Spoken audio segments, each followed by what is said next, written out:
เฮ็ดบาปหัวใจอ้ายแท้นอ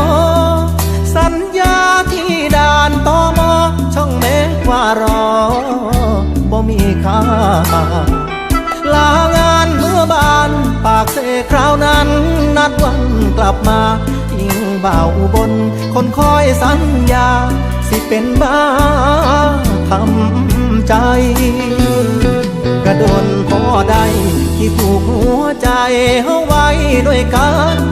สาวลาวข้ามมาทำงานที่ร้านอาหารได้เคียงไกลคือลืมไว้แท้ไปแล้วบ่แค่บ่โทรบ่ไลน์คิดทอดโทรหาเป็นตาเหลือใจจะเคยผู้ใดตอบมา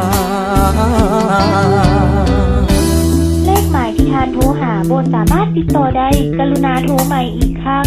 The subscriber you have dialed is out of coverage at the moment. Please try again later. ยืนดอกจำปายืนรอเกาะรั้วกรงเหล็กที่ด่านตม.ช่องเมฆจนตำรวจตม.แนมนาเป็นจังใดโนสาวลาวเจ้าจังบ่มาหรือบ่าวลาวตายจูงเข้าพาควันแล้วนาจึงลบจึงลืมสัญญาจนลืมไปว่าเคยเป็นแฟนใครสาวลาวไต้เฮ็ดบาปหัวใจของอ้ายแท้เด้คิดพอดผู้สาวปากเซเฮ็ดจังได้เด้สิลืมได้ดีไทยลาวเต็มที่เปิด AEC ติดต่อกันง่ายแต่เป็นยังสัญญาณหัวใจผู้สาวลาวใต้ยังให้อายรอ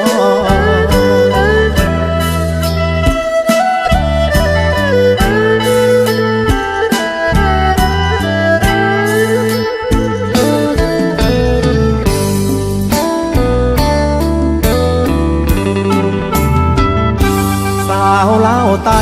เฮ็ดบาปหัวใจของอ้ายแท้เด้คิดพอดผู้สาวปากเซเฮ็ดจังได้เด้สิลืมได้ไทยลาวเต็มที่เปิด AEC ติดต่อกันง่ายแต่เป็นยังสัญญาณหัวใจผู้สาวลาวใต้ยังให้อายรอ